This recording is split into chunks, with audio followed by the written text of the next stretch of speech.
What is happening, Steam? So I just thought I'd do a quick video. Over the last week or so, I've been to a couple of conferences. The London cryptocurrency show, which is really good, run by Starkers. Well, he helped run it, and Promo Steam. Had many Steamians there. It was good to catch up.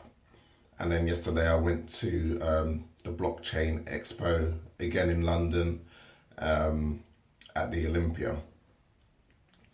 I really went to kind of gauge the temperature of where we are in terms of ICOs because for me, all this ICO mania is just a continuation of what was happening maybe 3 years ago, 3.5 years ago, when you had kind of NXT and you had a lot of different projects and ideas that were being developed on NXT, and people were raising money in a much more informal way.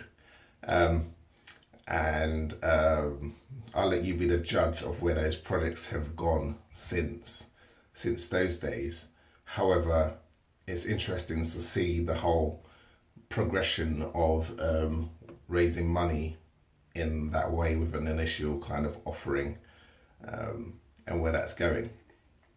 But what I really wanted to touch on was just my thoughts on the ICO space, and whether you're an investor in an ICO or whether you're a buyer in the ICO.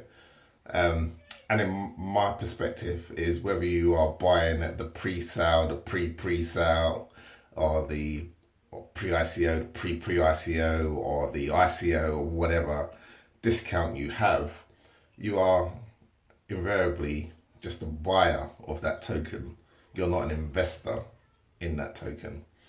What I would consider to be an investor in the token would be somebody who potentially put in seed capital so that the founders could launch their ICO. So let's say the founders needed, say, I don't know, 500k to launch their ICO.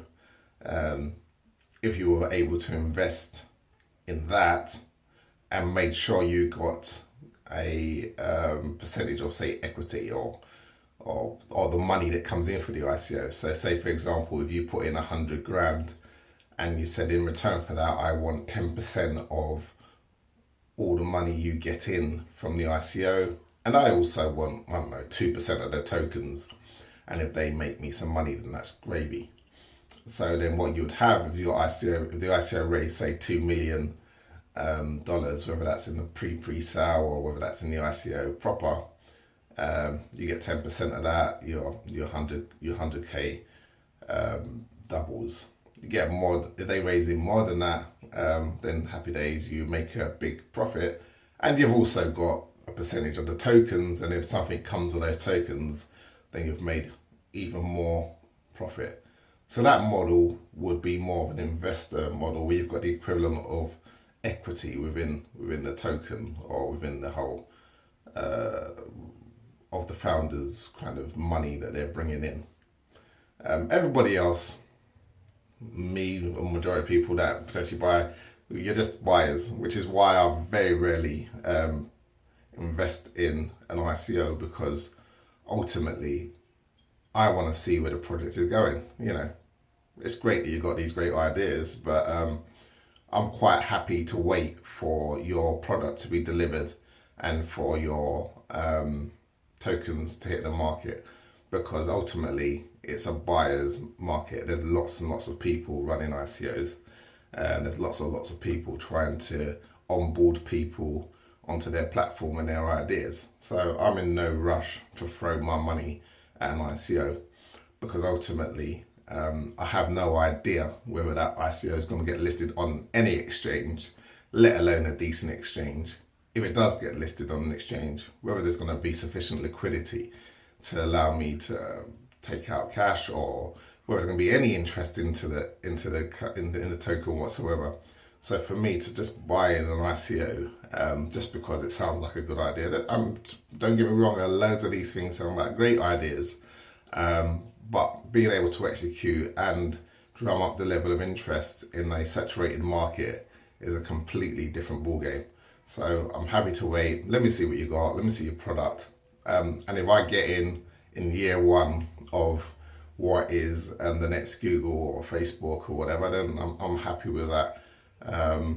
Unless I see a really, really good opportunity, I'm not going to waste my time on buying into any of these ICOs. You know, I'm interested to see what projects people have in the pipeline, to see what ideas are floating around.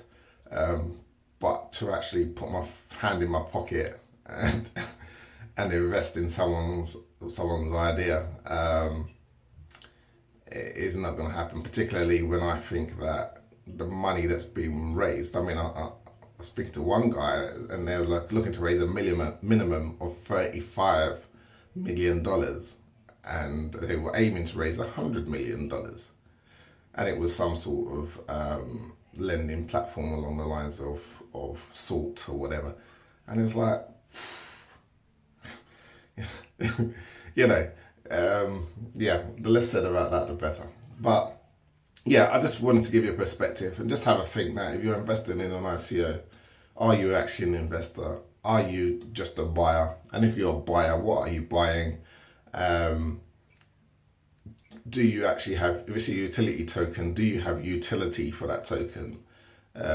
Outside of speculating whether the value is going to go up, because you know, I'll be interested to see over the next 18 months how many of these coins actually don't dip below their ICO price when they hit an exchange, if they hit an exchange. How many of these coins actually hit an exchange, and how many people are just left holding a token that has no community and no market behind it. So yeah, do your due diligence, and if you are buying things, remember, let the buyer beware. And yeah, just remember, you're probably not an investor, you're just a buyer, and enter it with that mindset, and you might be okay. Take care.